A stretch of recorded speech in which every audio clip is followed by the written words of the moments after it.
네, 오늘은 시편 22편 1절에서 21절 말씀을 통하여서 멈추지 않는 믿음으로라는 제목으로 여러분과 같이 말씀을 나누고자 합니다. 사람들은 누구나 순탄한 삶을 원합니다. 이왕이면 어려움이 없고 고통이 없고 모든 환경, 모든 상황이 잘 되고 잘 풀리기를 원하는 그런 마음들이 다 있습니다. 그런데 살다 보면 다 아시겠지만 그렇지 못하죠. 사람들의 마음, 내 마음대로 인생이 잘 풀리지 않습니다.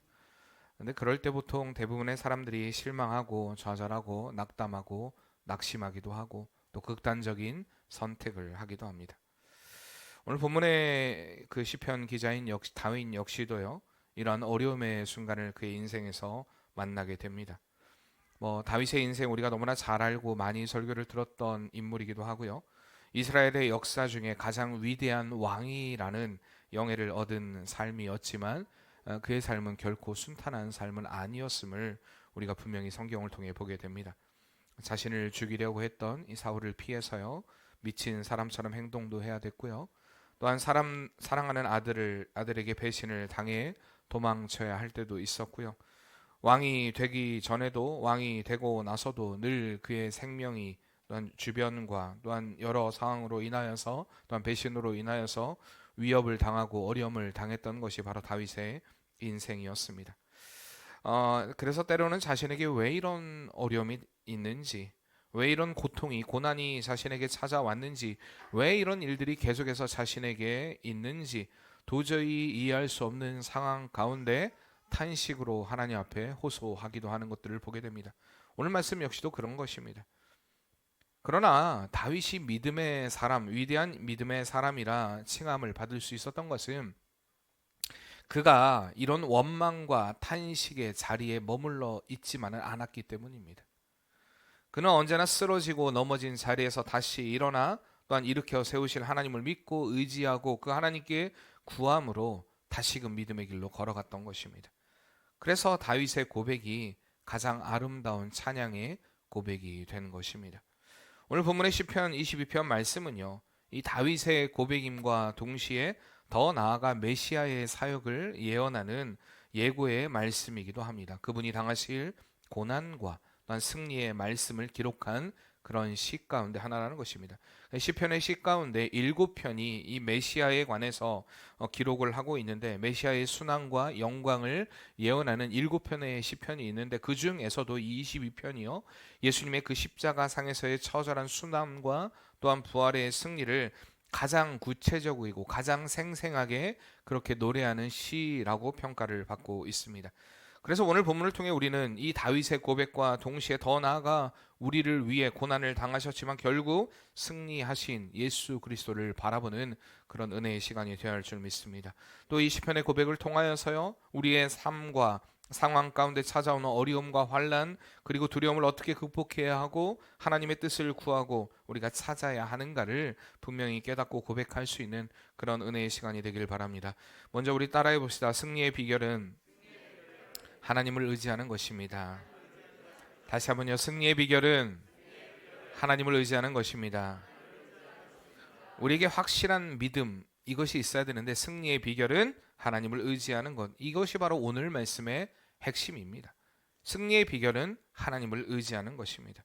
많은 이들이 신앙의 삶을 살다가 넘어지고 쓰러지는 이유는요. 하나님을 향한 절대적인 믿음이 없기 때문입니다. 제가 계속해서 여러분들에게 왜 요즘에 믿음에 관한 이야기를 우리 교회가 다시 세우다는 비전을 가지고 계속 나오면서 그러한 믿음에 관한 이야기를 하고 있습니다. 근데 하나님을 향한 절대적인 믿음이 없는 자들은 자꾸 쓰러진다라는 것입니다. 그러나 우리는 분명하게 고백할 수 있어야 합니다. 어떠한 상황, 어떠한 순간, 어떠한 어려움에도 하나님을 믿는 성도에게는 승리가 있다. 우리가 이것을 잊지 말아야 한다는 것입니다. 다윗이 그랬던 것처럼 많은 믿음의 선조들이 그랬던 것처럼 또한 예수님이 그러셨던 것처럼 하나님을 바라볼 때 현재 당하고 있는 어려움은 어려움만이 아니고 또한 앞으로 찾아올 그 일들에 대한 일들이 두려움만이 아니라 그 일을 통하여서 하나님의 이루심을 바라보는 그런 믿음의 삶을 살아야 한다는 것입니다. 이렇듯 하나님의 일하심, 하나님의 역사에는요 이유 없음이 없습니다. 다 이유가 있다는 것입니다. 오늘 말씀에 드러나는 이 고백을 통하여서도 우리는 분명히 알아야 됩니다. 어떤 때도 이유가 있느냐? 첫 번째로 하나님의 침묵에 이유가 있습니다. 하나님이 말씀하시지 않는 것 같은 그때에도 분명한 이유가 있다는 것입니다. 우리가 기다려야 할 때, 나에게 아무것도 들리지 않을 때, 그때 참 힘들잖아요. 그냥 마냥 기다려야 할 때, 언제 끝날지 모르고 기다려야 할 때, 오늘 1절의 말씀의 절규가 바로 그것입니다. 내 하나님, 내 하나님, 어찌 나를 버리셨나이까? 어찌 나를 멀리하여 돕지 아니하시며 내 신음하는 소리를 듣지 아니하시나이까라고 절규하고 있습니다. 다윗의 일생은요, 유독 기다림이 많았던 인생이었습니다. 그러나 그의 기다림의 시간이 많았음에도 그는 목동이었을 때나 도망자의 삶을 살았을 때나 왕이 되었을 때나 언제나 초지일관 하나님을 경배하고 예배하는 찬양의 사람이었다는 것입니다. 그가 많은 절망과 고통의 순간, 그 순간에 하나님을 만나게 되었을 때 그는 여전히 하나님을 찬양했지만, 그러나 더더욱 침묵하시는 또 하나님을 만나게 됩니다. 그래서 그는 부르짖고 있는 것입니다. 내 하나님, 내 하나님, 어찌 나를 버리셨나이까? 그럼 어디서 나온 말씀하고 비슷합니까? 예수님이 십자가상에서 마태복음 27장 46절 말씀에 보면 엘리 엘리 나아마 사박다니, 비슷한 말씀이지 않습니까? 내 하나님, 내 하나님, 어찌하여 나를 버리셨나이까? 고난 중에 있었던 다윗도, 그리고 십자가상에 있던 예수님도 어려움의 순간에 하나님을 적극적으로 찾고 있는 것입니다. 지금 하나님의 뜻을 알고 싶고 지금 하나님의 음성을 듣고 싶은데 하나님은 여전히 침묵하실 때에 이렇게 하나님을 간절히 부르짖으며 찾게 된다는 것입니다. 다윗은 자신에게 침묵하시는 그 하나님을 원망하는 것이 아닙니다. 내 하나님, 내 하나님, 어찌하여 나를 버리셨나이까? 라는 고백은 하나님을 향한 원망이 아니라 지금 버린 바와 같은 상황이고 그런 위기 가운데 있고 인간적으로는 도저히 납득할 수 없는 이 절망의 상황 가운데 오히려 하나님을 향해 내 하나님, 내 하나님 하면서 더 강력하게 하나님을 붙드는 믿음을 가졌던 것이 바로 다윗의 믿음이었다는 사실입니다. 우리의 삶에도 하나님의 그 침묵이 흐를 때에, 그런데 이러한 침묵이 참 아이러니하게도요, 우리가 힘들 때에, 우리가 안전할 때가 아니라 우리가 고통스러울 때, 우리가 지금 위기 가운데 있을 때 더 길어진다는 사실입니다. 바로 이때 필요한 것이 앞서 고백했던 것처럼 하나님을 향한 절대적인 믿음입니다. 이 침묵의 순간이 나를 버린 것이 아니라 여전히 나를 안타까워하시며 쉬지 않고 계시는 하나님을 바라보는 그 믿음을 가지고 더욱더 하나님을 강하게 붙들어야 한다는 사실입니다. 우리는 지금 당장 알 수 없지만 하나님의 침묵에는 분명한 이유가 있습니다. 다윗은요, 언제나 이것을 알았기 때문에 하나님을 향한 탄식에 원망에 머물러 있지 않고 오직 2절에 보듯이요, 그가 밤낮 부르짖었다라고 이야기합니다. 3절에 보듯이요, 그는 하나님을 향해 어떻게 고백합니까? 찬송 중에 계시는 주여, 주는 거룩하시다라고 고백하는 것을 보게 됩니다. 여전히 지금 자신은 힘들고 여전히 지금 자신은 어렵고 지금도 계속되는 하나님의 침묵은 진행 중이지만 하나님이 회복시키실 것이고 구원하실 것이라는 것을 바라보는 믿음으로 오히려 하나님을 찬양하는 다윗의 모습을 볼 수가 있습니다. 사랑하는 성도님들, 침묵에는 하나님의 뜻이 있습니다. 그 침묵에 하나님의 뜻이 무엇인지 사실 우리는 잘 알지 못해요. 때로는 너 지금 인내해야 될 때다, 네가 지금 성숙해야 될 때다, 네가 지금 회개하고 돌이켜야 될 때다, 네가 지금 기도해야 될 때다 등등의 하나님의 침묵에도 계속해서 우리에게 말씀하시는 그 말씀들이 있다라는 것, 우리는 분명히 이거 기억해야 됩니다. 내게 말씀이 들리지 않는다고 해서 하나님이 아무 일도 하지 않는 것이 아니라 침묵 중에서도 하나님은 하나님의 선한 역사를 계속해서 이루어가고 계심을 우리는 분명히 알아야 됩니다. 그리고 결국 그 침묵은요, 나를 연단시키고 나를 성숙시키고 나를 온전하게 하시기 위한 또한 하나님의 은혜의 방편임을 우리는 분명히 기억해야 한다는 것입니다. 더 깊은 은혜를 부어주시기 위해서 우리에게 기다리게 하시는 그 주님을 믿고 오히려 침묵의 시간이 하나님을 더 가까이 찾는 은혜의 시간이 되시길 바랍니다. 두 번째로요, 아무것도 할 수 없을 그때가 바로 주님을 찾을 때라는 사실입니다. 오늘 본문의 9절과 10절에 보면요, 오직 주께서 나를 모태에서 나오게 하시고 내 어머니의 젖을 먹을 때에 의지하게 하셨나이다. 내가 날 때부터 주께 맡긴 바 되었고 모태에서 나올 때부터 주는 나의 하나님이 되셨나이다 라고 고백하는 것을 보게 됩니다. 이게 무슨 말이냐? 하나님의 도움을 지금 재촉하고 있는 것입니다. 하나님이 이렇게 나를 만드셨지 않습니까? 이렇게 나를 조성하지 않으셨습니까? 주님, 그러니까 나를 좀 도와주세요. 하나님을 향해 지금 재촉하고 있는 것입니다. 왜냐하면 왜 재촉합니까? 사람들이 그를 향해 생각하기에 6절에 보듯이 나는 벌레요 사람이 아니라 사람들의 비방거리요 백성의 조롱거리이다라고 얘기합니다. 그러니까 사람들이 그를 벌레로 생각하고 그를 조롱하고 그에게 어려움을 주고 있습니다. 비방과 조롱거리가 되었다라고 말하고 있는 것입니다. 사람이 견디기 힘들 때, 전에도 그런 얘기를 많이 했죠. 어려움의 그때, 어려움 자체도 힘듭니다. 그런데 그거보다 더 힘든 게 그것을 바라보는 사람들의 시선일 때가 많다라는 것입니다. 7절과 8절에 오늘 고백하는 것처럼 나를 보는 자는 다 나를 비웃으며 입술을 비축거리고 머리를 흔들며 말하되 그가 여호와께 의탁하니 구원하실걸, 그를 기뻐하시니 건지실걸 하나이다. 비아냥거리는 것입니다. 비웃는 것입니다. 이게 참 힘든 일입니다. 그래서 다윗도 이런 어려움의 순간에 사람들의 비난과 조롱으로 인한 수모와 수치를 겪고 있습니다.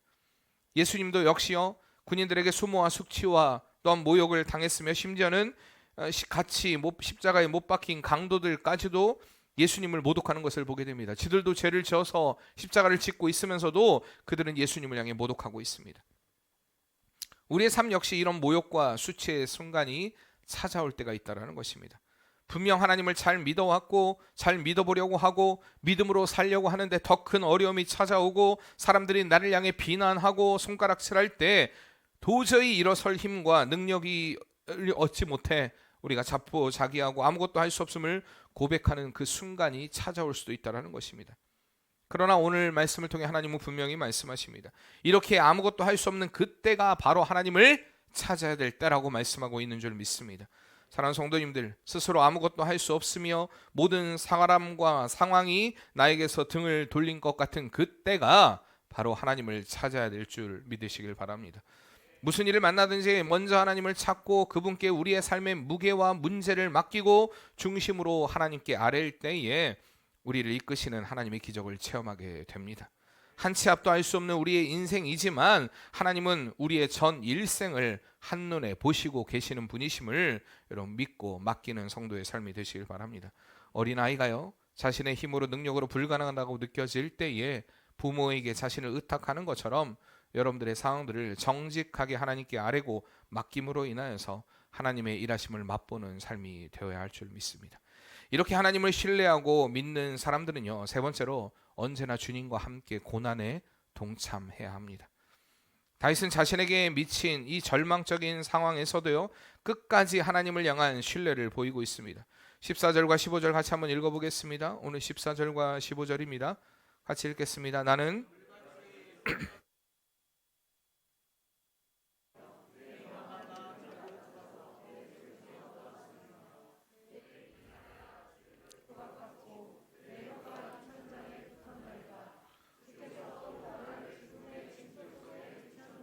아멘. 지금 다윗은요, 자신이 겪고 있는 고통을요, 물이 쏟아지는 것에 비유하고 있습니다. 이 신체를 형성하고 있는 뼈, 그리고 마음, 힘, 혀라는 단어를 연속적으로 계속해서 사용하고로 인하여서 지금 자신의 상태가 완전히 상실될 정도의 절망적인 상태라는 것을 묘사하고 있는 것입니다. 도저히 일어설 힘, 아무런 힘도 능력도 아무것도 없는 그때에 이러한 상황 가운데서도 그는 여전히 하나님의 구원의 손길을 의지하고 있는 것입니다. 예수님도요, 절망의 순간에 하나님께 간절히 기도하셨던 것을 보게 됩니다. 누가복음 22장 42절 말씀에 십자가를 앞둔 주님은 겟세마네 동산에서 이렇게 기도하십니다. 이르시되 아버지여, 만일 아버지의 뜻이거든 이 잔을 내게서 옮기시옵소서. 그러나 내 원대로 마시옵고 아버지의 원대로 되기를 원하나이다. 이게 바로 믿는 자의 기도라는 사실입니다. 우리가 이러한 고난의 순간에 기도할 때 때로는 고통과 고난의 잔이 치워지는 것이 하나님의 뜻이라 생각하고 그저 이 고난과 고통이 달아나기만을 기도할 때가 있습니다. 전에도 말씀을 드렸습니다. 이게 하나님이 원하시는 기도가 아닐 수 있다는 것입니다. 하나님, 이 고통만 지나가면 됩니다. 이 어려움만 지나가면 됩니다. 근데 하나님은 오히려 너 견뎌야 돼. 이겨내야 돼. 네가 그 가운데 나의 이런 뜻을 깨달아야 돼. 하나님이요, 그 고난의 잔을 마시라고 할 때가 있습니다. 내가 피하고 싶은 그 고난을 통하여서 하나님의 역사를 이루고 하나님의 선하심을 나타낼 때가 있다는 것입니다. 다윗이나 예수님이 고난 앞에서 하나님을 신뢰함으로 하나님을 찾았듯이 우리 역시 고난 너머에 있는 하나님의 뜻을 볼 수 있기를 원합니다. 주님의 뜻을 발견하길 원합니다. 하나님의 선한 역사를 발견하길 원합니다. 우리가 이렇게 기도하는 믿음이 되어야 할 줄 믿습니다. 주님의 십자가의 길이 우리에게 은혜의 길이 되었듯이 우리가 주님의 고난에 동참하게 될 때에 그 길이 영광의 길이 된다는 사실을 여러분 결코 잊지 마시길 바랍니다. 오늘은 종려주일입니다. 예수님께서 고난을 받기 위해 예루살렘에 입성하시지만 사람들은요, 기대했습니다. 로마의 압제에서 해방시켜줄 메시아가 이 예루살렘에 입성하셨다고 생각했기 때문에 그들은 종려나무 가지를 흔들면서 예수님을 열렬히 환호했습니다. 그러나 주님은요, 화려함으로 그 길을 선택하신 것이 아닙니다. 예루살렘으로 입성하신 것은 그가 왕이 되려고 입성하신 것이 아니라 바로 우리 죄를 사하기 위해서 십자가에 죽으시기 위하여서 입성하신 것이라는 사실입니다. 오늘 기독교가요, 이 시대에 빛이 되지 못하는 것은 이렇게 주님이 걸어가신 고난의 길을 외면하고 있기 때문입니다. 주님이 걸어가신 십자가의 길에 서지 않으려 하기 때문입니다. 자꾸 자신의 영광만을 추구합니다. 화려함만을 추구합니다. 이 시대의 교회가 병들었기 때문에 소금이 되지 못하고 빛이 되지 못하는 이러한 모습들을 참 많이 보게 됩니다. 사랑하는 성도님들, 하나님께서 우리가 고난의 길을 걷기를 원하신다라는 것 여러분 잊지 마시길 바랍니다. 왜냐면요, 그 내가 피하고 싶은 그 고난의 길이 영광의 길이 되기 때문입니다. 예수님의 십자가의 길이 영광의 길이 되었던 것처럼 지금 주님으로 인해 내가 걷는 숱한 어려움의 그 길이 우리에게 영광이 됨을 여러분 꼭 기억하시길 바랍니다. 그래서 우리는 언제나 기쁨으로 하나님께서 우리에게 허락하신 은혜의 삶을 살아야 됩니다. 주님 때문에, 주님으로 인해 고난의 이 길이 우리에게 기쁨이 되고 승리가 되는 것, 이미 앞서가신 예수님이 걸어가신 길이고 그 길을 따르는 것이 영원한 천국에 가는 길이다라는 그 확신을 가지고 여러분 주님과 함께 믿음의 길을 걸어가는 삶이 되시길 바랍니다. 세상은요, 우리를 향해 비난하고 힐난합니다. 손가락질합니다. 근데요, 참 안타까운 게 이러한 순간에 하나님도 침묵하신 것처럼 느껴질 때, 오늘 본문의 말씀처럼 하나님도 아무것도 말씀하지 않는 것처럼 느껴질 때에, 아무 음성도 들리지 않고 아무리 불을 지어도 대답하지 않는 그런 순간이 찾아올 때에 너무 고통스럽죠. 그러나 우리는 멈추지 않는 믿음으로 하나님 앞에 나아가야 한다는 것입니다. 하나님은 여전히 여러분들의 힘과 능력과 도움이십니다. 우리 옆에 분들에게 이렇게 인사합시다. 하나님은 여전히 당신에게 힘이 되시고 도움이 되시고 능력이 되십니다. 아멘. 하나님은 여전히 나에게 힘이 되시고, 따라해봅시다. 힘이 되시고 능력이 되시고 도움이 되십니다. 다시 한번요. 하나님은 나에게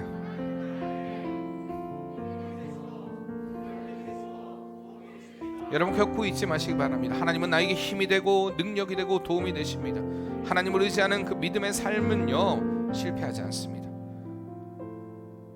하나님을 의지하지 않는 믿음은요, 그러나 실패하게 된다는 것입니다. 언제나 주님 안에서 주님의 채우심, 주님의 능력으로 오늘 다윗과 같이, 예수님과 같이 정말 주님이 허락하신 그 길, 그 길이 고난의 길이라 할지라도 은혜의 길임을 알고 믿음의 길, 멈추지 않는 믿음으로 주님과 함께 동행하는 그런 성도의 삶을 살아가시길 바랍니다. 우리가 말씀을 기억하며 같이 찬양하겠습니다. 예수 나를 오라네, 예수 나를 오라네, 예수 나를 오라네, 예수 나를 오라네. 어디든지 주를 따라 주와 같이 가려네. 겟세마네 동산까지, 겟세마네 동산까지 주와 함께 가려 하네. 피땀 흘린 동산까지 주와 함께 가려네. 주의 인도하심, 주의 인도하심 따라, 주의 인도하심 따라 어디든지 주를 따라 주와 같이 가려네. 주가 크신 은혜 내려 나를 항상 돌보시고 크신 영광 보여주며 나와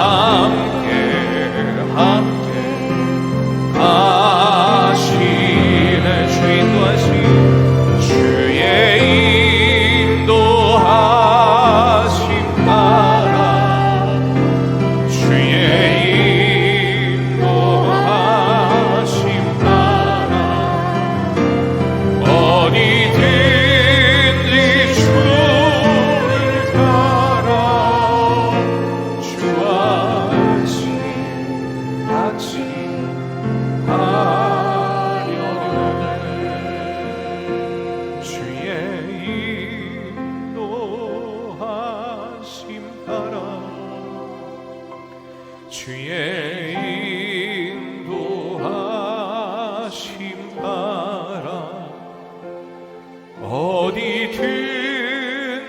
주를 따라 주와 같이 하려네. 아멘. 우리가 주님으로 인해 멈춰야 될 때, 그리고 진행해야 될 때, 우리가 서야 할 때와 가야 할 때를 분명히 구분하는 성도의 삶이 되시길 바랍니다. 제가 그저께 우리 하온이랑 같이 잠을 자는데, 제가 이제 혼자 아이를 재우면서 처음으로 이제 재웠죠. 재우면서 아이를 바라보는데 아이가 처음에는요 젖을 찾아요. 근데요 제가 젖을 줄 수 없다는 걸 압니다. 그러니까 제가 줄 수 있는 평안함을 아이가 다 누리면서 결국에는 뭐 지쳐서 잠이 들겠지만 잠이 들어요. 제가 그 모습을 보면서 무슨 생각을 했냐, 우리가 하나님을 찾는다고 하는데 자꾸 그렇게 아이가, 만약에 하온이가 저에게 끝까지 젖을 요구했다라면요 더 힘들어서 결국에는 엄마한테 보내줬겠죠. 그런 것처럼 하나님이 우리에게 주기를 원하지 않는 것들, 너 그거 필요 없어, 너 그거 아니야 라고 하는 것들을 우리가 계속해서 매달리고 찾고 구하려는 그런 어리석음을 보일 때가 있다는 것입니다. 그러나 하나님은 너 그거 아니야, 내가 다른 곳으로 너에게 채워줄게, 내가 다른 곳으로 너에게 풍성하게 채워줄게. 주님이 분명히 우리에게 이렇게 말씀하실 수 있다는 사실입니다. 여러분, 하나님이 우리에게 필요한 것들을 채워주십니다. 우리는 하나님 우리의 힘이시고 도움이시고 능력이십니다. 우리가 그 채우심을 믿고 늘 믿음으로 나아가는 성도의 삶 되시길 바랍니다. 기도하겠습니다. 사랑의 하나님, 우리 사랑하는 성도님들이 날마다 믿음으로 나아가길 원합니다. 멈추지 않길 원합니다. 하나님이 우리의 힘이시고 도움이시고 능력이 되심을 믿고 늘 그 주님을 바라보는 믿음으로 승리하며 살아가는 성도의 삶 되게 도와주시옵소서. 은혜로 우리의 삶을 이끌어 가실 주님을 믿사오며 예수님의 이름으로 기도합니다.